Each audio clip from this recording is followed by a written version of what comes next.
siang. Silakan mulai. Thank you, Bang Vero. Assalamualaikum warahmatullahi wabarakatuh. Selamat siang teman-teman sekalian. Sudah sabar menunggu. Sengaja pada hari ini kita perkenalkan dulu, nama saya Irfan Arifian, kuasa hukum dari Kang Cecep Ajat Sudrajat yang notabene adalah suaminya Jen Salimar. Oke ya. Hah? Sama ya satu lagi ada kuasa hukumnya, ada dua, Heri Wijaya. Ya kebetulan dia nggak bisa hadir, ada halangan. Jadi teman-teman sekalian, pada hari ini sengaja kita lakukan press con untuk menjawab terkait somasi secara terbuka dari pihak Jen Salimar yang notabene istri dari klien kami, Kang Cecep Ajat Sudrajat, beberapa hari yang lalu. Jadi pertama, kami jelas akan akui dalil-dalil yang secara tegas memang benar. Tapi juga kami menyangkal juga secara tegas yang memang tidak ada kebenaran. Itu yang pertama. Yang kedua, poin yang ingin saya sampaikan dalam kesempatan ini adalah, pertama, klien kami ini, Kang Cecep Ajat Sudrajat, adalah jelas masih berstatus sebagai suami dari Jen Salimar.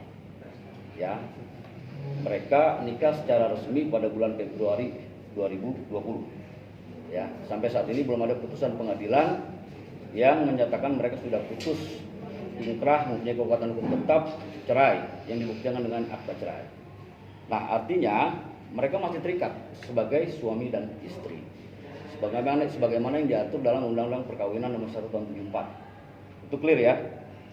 Jadi kalau saya klarifikasi, wajar beliau masih sebagai status suami mencari keberadaan istrinya di mana. Sangat wajar. Siapapun suaminya ketika istrinya tidak ada di rumah pasti dicari. Jadi tidak ada alasan, apalagi beliau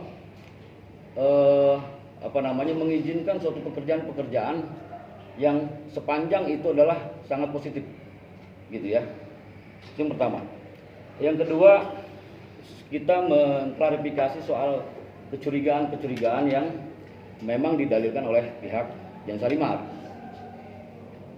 bahwa belakangan beberapa hari ke belakang ini kecurigaan itu wajar. Sebagai seorang suami wajar. Tentunya ada faktor-faktor, ada indikator-indikator yang mendasari itu. Ya, tidak ada dasar. Artinya ada faktor kausalitas, sebab musabab. Pertama, saya sampaikan bahwa pada tanggal 15 November nih ya, pertengahan bulan November lah kira-kira, itu Jen Salimar mohon izin kepada beliau, ya, kepada suaminya, untuk terlibat sebagai tim sukses salah satu pasangan calon wali kota Tangerang, kan gitu.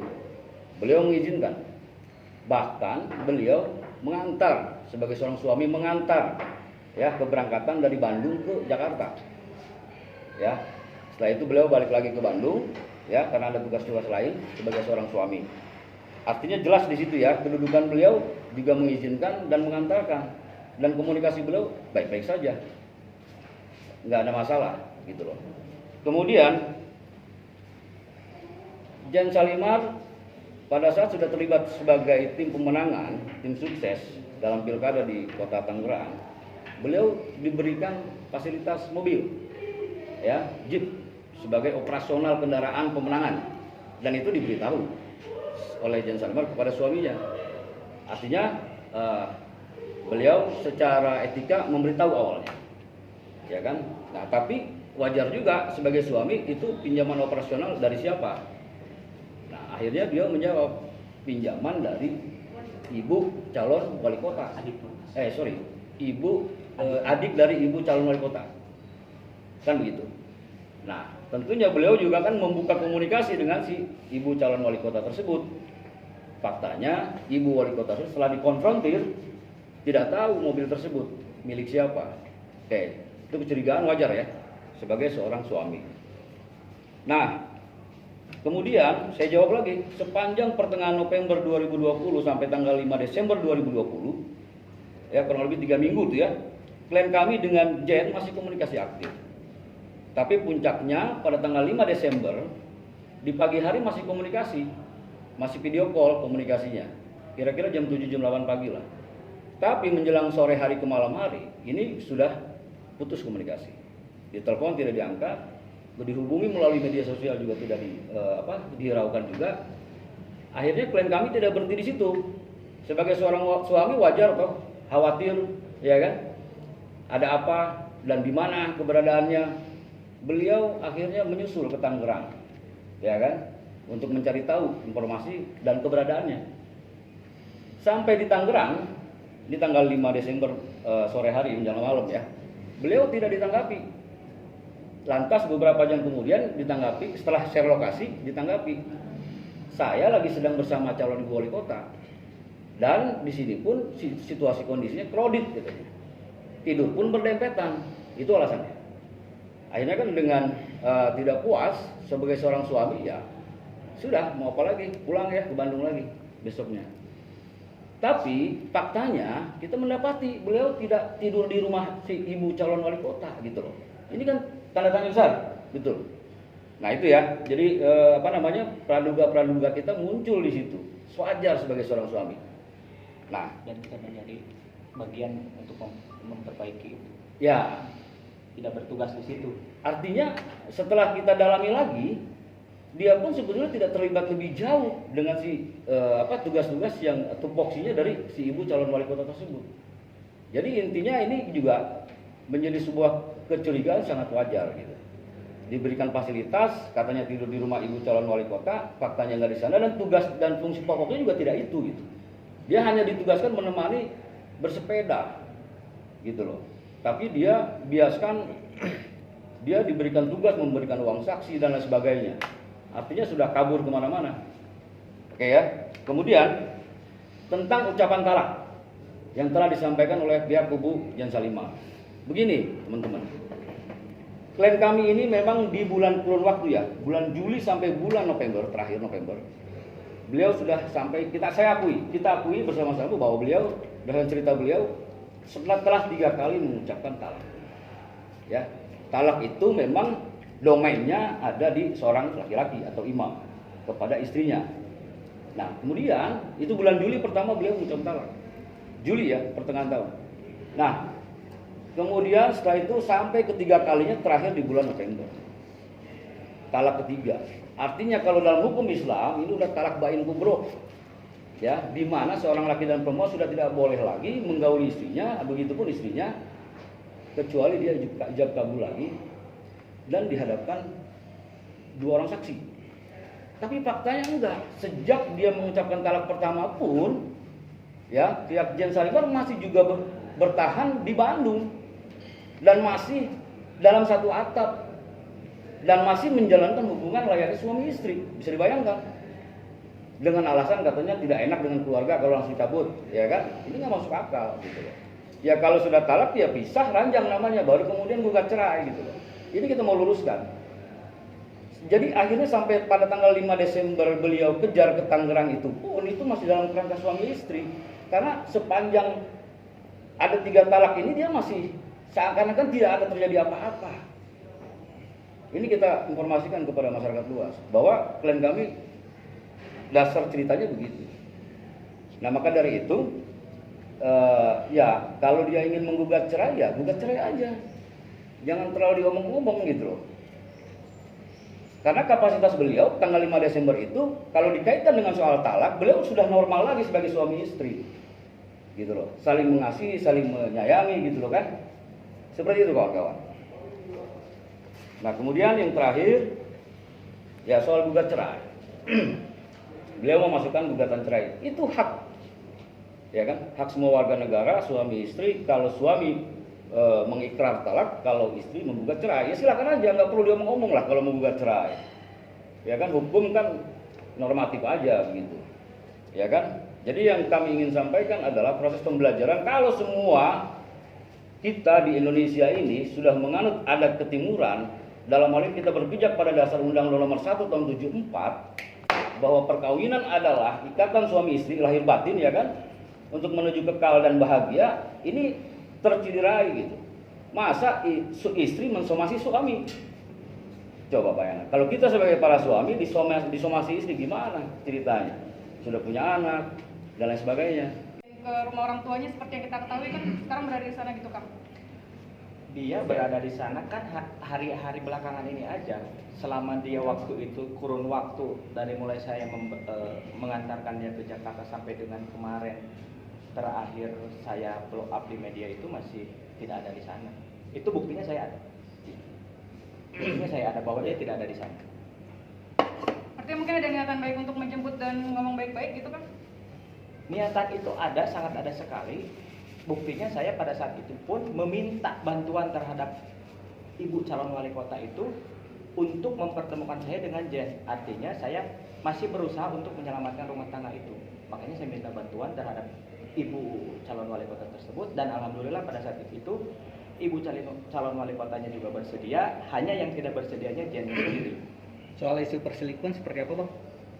Kalau perselingkuhan itu isunya sebetulnya hanya kecurigaan saja ya. Ini perlu diluruskan saja. Saya tidak menuduh, sebetulnya hanya curiga sebagai saya seorang suami dengan kelakuan dia yang sekarang seperti itu menimbulkan kecurigaan terhadap saya. Wajar seorang suami mempunyai kecurigaan sampai ke sana. Kalau yang gugatan bulan Januari udah ada omongan sih? Gugatan saya belum tahu, cuman kayaknya baru dengar kemarin aja. Kita nunggu aja.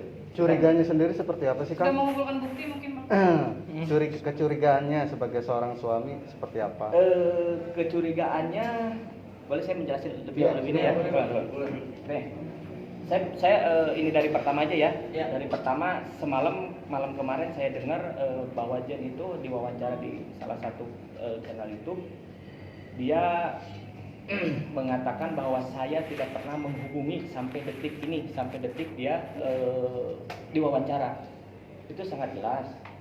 Padahal buktinya tanggal 18, tanggal 17, tanggal 18 saya menghubungi dia.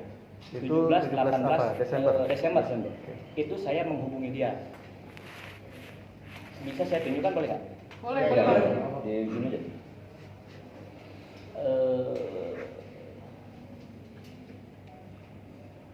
Wawancaranya mana ya tadi?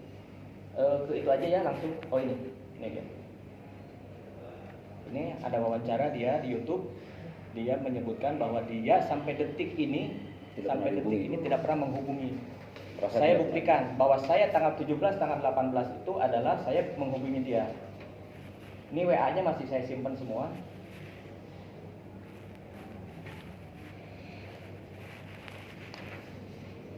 Nah, teman-teman bisa lihat ya.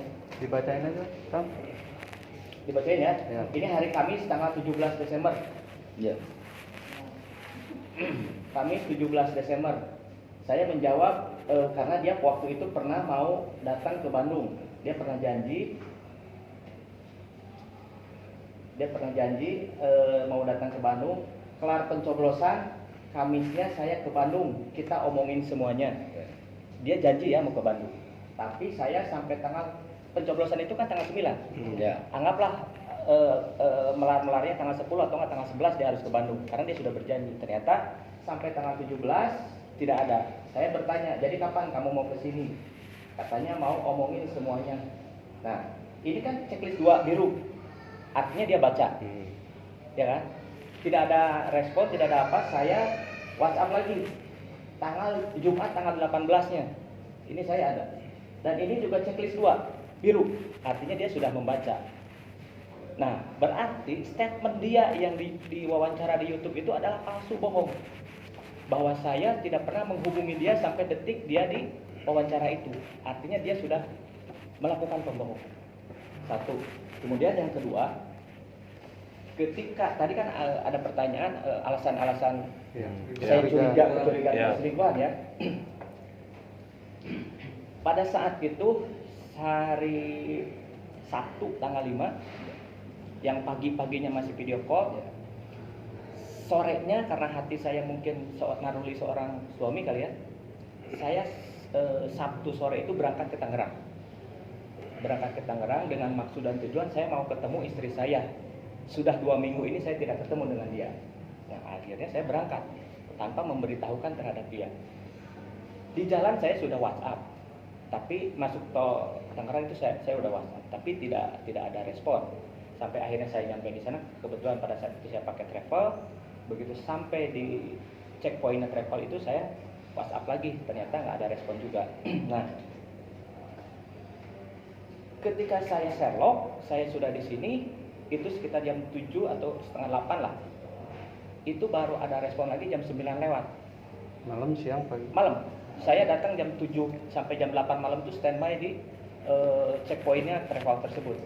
Nah, dia menjawab pada saat itu sekitar jam 9-an itu dia menjawab.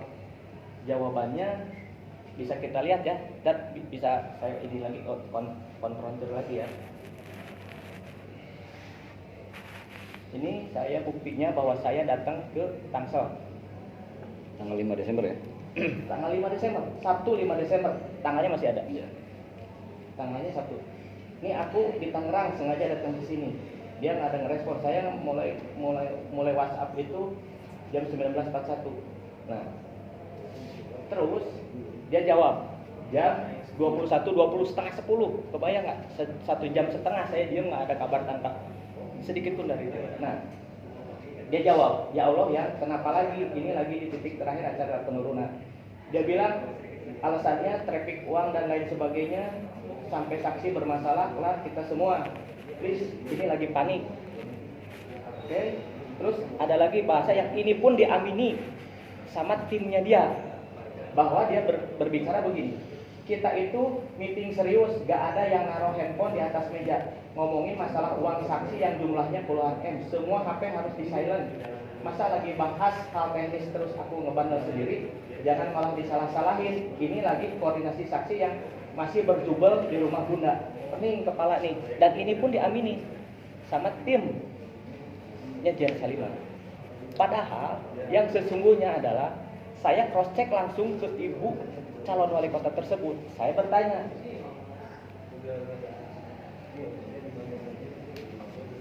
saya tanya ke dia, ini yang tadi saya capture ya, saya kirimin ke ibu calon wali kota tersebut. Ini ada, ini di capturein sama saya. Nah, saya kan nanya, mohon izin bunda, apabila berkenan, bukan.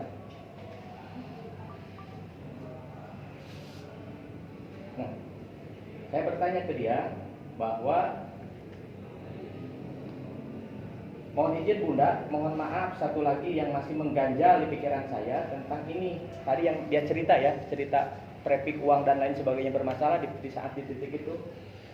Apakah betul Jen mengurusi sampai ke sini? Artinya mengurusi uang saksi dan lain sebagainya yang tadi dia bilang alasan nggak mau ketemu saya. Dan dia menjawab, terus terang tidak pernah sampai di situ mas. Ini jawaban Ibu Aziza loh. A1 nih ya. Udah gitu dia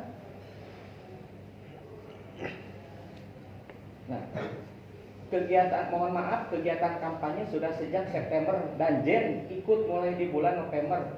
Tidak terlalu sering bersama, hanya belakangan menjelang naik sepeda. Artinya hanya menemani dia bersepeda. Naik sepeda, ada beberapa kali mewakili bunda seperti Narji dan Ramji, artinya mewakili ibunya tersebut untuk turun ke salah satu dapil tersebut untuk kampanye. Jadi tugasnya hanya sebatas itu. Jadi yang dia sebutkan mengelola uang dan lain sebagainya itu bohong semua. Itu alasan yang dia keluarkan ketika saya datang ke sana. Nah, silakan teman-teman lah bisa menilai itu ya.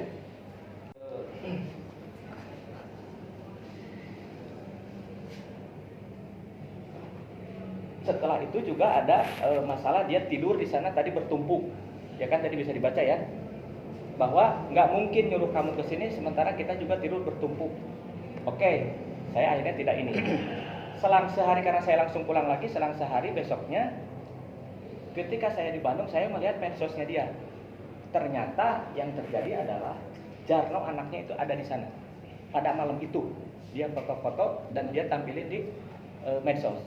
Otomatis saya bertanya dong, kok saya sebagai suaminya yang notabene sudah dewasa, sudah mengerti akan dunia politik, gak bisa datang ke sana sementara Ano anaknya bisa datang ke sana. Alasannya apa? Alasannya Ano disuruh ke sini untuk membawa ijazah. Dan yang harus tahu semua, jawaban itu ternyata palsu juga. Jawaban itu ternyata palsu aja. Ternyata Ano anaknya itu datang ke sana disuruh sama dia. Dan pada saat malam itu ternyata tidak tidur di sana, melainkan tidur di hotel bersama Ano, bersama bapaknya Ano, sama ibunya Ano, ibu sambungnya Ano. Jadi yang dia alasan ke saya tidur berdempetan, ternyata tidak. Dia pada saat malam itu adalah tidur di hotel. Nah ini kan pembohongan kembali ya. Nah itu terus yang tadi disebut kecurigaan itu mulai setelah itu dia upload barang-barang lah ya. Nggak tahu saya artikulasi mewahnya seperti apa, tapi menurut saya itu barang mewah.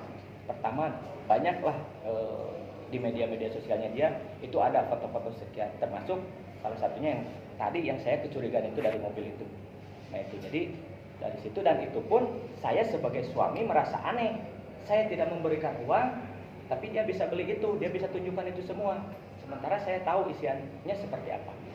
Wajar kalau saya misalkan mempunyai kecurigaan ke sana. Ada siapa ini? Gitu. Nah itu jadi itulah hal-hal itulah yang akhirnya pikiran saya menjurus ke sana, kecurigaan yang tadi berdasar dari cerita-cerita itu menjuruslah ke satu kecurigaan. Saya bukan menunjuk sekali lagi, tapi kecurigaan. Nah itu. Kemudian udah ya itu ya tadi. Ya. Oke, kan mengajukan gugatan. Kita menunggu aja ya. Itu ranah saya yang jawab. Jadi soal itu kita menunggu aja, ya kan? Artinya posisi kita pasif aja, silakan aja. Kalau dia ingin mendahului proses dalam hal ini menggugat cerai, ya silakan aja. Pasti kita hadapi, gitu loh, ya kan? Seperti itu katanya mereka mau ya akan saya gugat di PA Jaksel, ya silakan saja. Karawang. Sendiri kan udah tahap 3 juga nih Bang. Ya. Apakah memang menerima sebuah gugatan itu atau memang mempertahankan seperti apa? Saya sedikit menjelaskan mengenai perceraian ya. Perceraian itu dari pihak mereka berbicara bahwa perceraian itu terjadi di bulan Juli sampai beberapa kali ke bulan November. Talak ya. Yang menjadi pertanyaan saya, kenapa baru sekarang diangkatnya perceraian kata cerai itu kenapa baru sekarang? Logikanya harusnya ketika memang saya mengeluarkan talak pada saat itu, dia harusnya keluar dong dari rumah. Kalau dia memang memikirkan bahwa secara agama kita sudah bukan suami istri, kan logikanya begitu ya. Nah, bukannya dari bulan Juli dia keluar dari rumah, kok sampai kemarin Desember, tanggal awal Desember aja kita masih baik-baik. Gitu. Nah jadi untuk perceraian ini sebetulnya ya tadi kita mau menunggu aja, silakan aja kalau memang mau itu ya enggak. Jadi memang Ya. mengamini aja yang Ya. gugatan cerai ini Bang. Gini, soal talak itu, jadi bicara tadi klien saya ini, itu relevansinya nggak nyambung waktunya gitu loh. Ya, Juli, terus kemudian pertengahan sampai November, orang Desember aja tanggal 5 terakhir masih video callan terakhir kan gitu ya. Jadi jangan dijadikan sebuah alasan pembenar ulang oleh dia gitu loh. Bahwa kita udah talak loh, tapi talak dia masih di rumah bersama-sama. Seakan-akan tidak pernah terjadi talak gitu. Kalau talak itu dianggap suatu kalimat yang sakral dalam agama, ya betul tadi klien saya bilang bahwa itu sudah harus pergi dari rumah. Mereka melakukan lagi hubungan selayaknya suami istri kembali gitu loh. Ini kan tanda tanya, sebetulnya ini mempermainkan soal kesakralan talak atau mempermainkan ikatan perkawinan gitu loh. Ini jadi edukasi atau pembelajaran buat kita semua.